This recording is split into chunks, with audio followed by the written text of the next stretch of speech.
آپ نے یعنی اپنے ورکر کو بتایا، پاکستانیوں کو بتایا کہ آپ نے صرف پاکستانی رہنا ہے، آپ نے کوئی قوم پرستی کا مظاہرہ نہیں کرنا کہ میں پختون ہوں، میں پشتو بولنے والا ہوں، میں پنجابی ہوں، میں سندھی ہوں، میں بلوچی ہوں یا میں کشمیری ہوں۔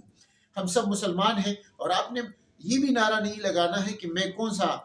کس مکتب فکر سے تعلق ہے، کس فرقے سے تعلق ہے۔ یہ چیزیں بھی آپ نے ختم کرنی ہے، صرف ایک پاکستانی کی آواز لگانا ہے، کیونکہ سازش کرنے والے جو عناصر ہے وہ لگے ہیں کہ سازش کرے اور اس ملک کو اسی طرح وہ توڑے، کمزور کرے، لیکن ہم نے ان کی پالیسی کو، ان کی جو پلاننگ ہے، ان کی منصوبہ بندی کو اسی طرح ناکام بنانا ہے کہ جو پختونوں کے خلاف آپریشن ہو رہا ہے، ہم نے اس کو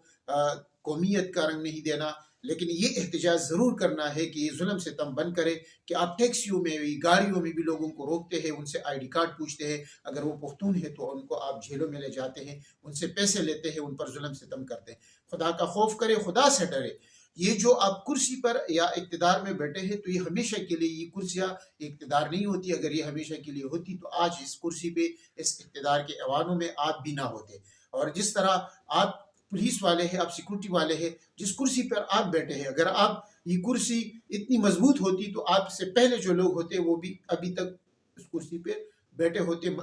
ابھی موجود ہوتے، لیکن اس کا مطلب یہ ہے کہ یہ کرسی کمزور ہے، اس میں لوگ آتے جاتے ہیں، بیٹھے جاتے ہیں اور پھر چلے جاتے ہیں، لیکن ان لوگوں کا نام ہمیشہ یاد رہتا ہے، ان لوگوں کو ہمیشہ عزت کی نگاہ سے دیکھا جاتا ہے جو اپنی ڈیوٹی کرتے ہیں اور صحیح ڈیوٹی کرتے ہیں، قانون و آئین کے مطابق اپنے فرائض سر انجام دیتے ہیں، انسانیت کا لحاظ رکھتے ہیں اور انسانوں کا لحاظ رکھتے ہیں۔ آئین و قانون بھی انسانوں کا لحاظ ہی رکھتی ہے اور اس لیے اس کو بنایا جاتا ہے۔ لیکن بدقسمتی یہ ہے کہ رجیم چینج کے بعد ہم نے دیکھا ہے کہ پاکستان میں بہت ساری چیزیں چینج ہو رہی ہے، لیکن یہ جو ایک پولیس کے ذریعے جو پنجاب حکومت نے یہ شروع کیا ہے، اور میں آپ کو یہ بھی بتاؤں کہ وزیر اعلیٰ جو پنجاب ہے، مریم نواز شریف، انہوں نے بھی یہ اعلان کیا ہے، ان کا یہ بھی کہنا ہے کہ پاکستان کو اور پنجاب کو ان پی ٹی آئی کے ورکرز کو سے پاک کرنا چاہیے۔ اور ایک سوشل میڈیا پہ ایک نجم سٹی جو بہت بڑے صحافی ہیں، ان کے حوالے سے ایک بیان چل رہا ہے کہ مری میں ایک اجلاس ہوا تھا جس میں مریم نواز، شہباز شریف، سیکورٹی جو آرمی چیف ہے، انہوں نے وہاں پہ فیصلہ کیا کہ پختونوں کے خلاف آپریشن کرنا ہے، بڑے پیمانے پہ ان کو قید کرنا ہے، ان کو قتل بھی کرے، جس طرح یہ ڈی چوک کا واقعہ ہوتا ہے۔ اس سے پہلے یہ اجلاس ہوا تھا اور اس میں یہ باتیں کی کہ اگر 20-30 ہزار مریم نواز نے کہا کہ اگر 30 ہزار لوگوں کو بھی آپ کو مارنا پڑے تو آپ مار سکتے ہیں، اور 2-3 ہزار لوگوں کو بھی مار سکتے ہیں اگر آپ کو مارنا پڑے۔ یہ مریم نواز نے وہاں پہ کہا ہے، لیکن میرے خیال میں، میرا اپنا تجزیہ یہ ہے کہ یہ جو خبر ہے نجم سٹی صاحب کے حوالے سے جو پلائی جا رہی ہے، سوشل میڈیا پر گردش کر رہی ہے، یہ مجھے فیک نیوز لگتی ہے۔ اس میں کوئی صداقت نہیں ہے کہ نجم سٹی صاحب اس طرح کی بات کر سکتے ہیں، یا مریم نواز کو آپ جتنا بھی مخالف سمجھتے ہوں گے آپ سمجھے، لیکن وہ اس طرح کی، کم از کم میرے خیال میں، جو انسانیت سے گری ہوئی بات ہے، یہ بھی اس کا بیان افسوسناک ہے، اور اس سے لگتا ہے کہ وہ کتنی نفرت کرتی ہے، کتنا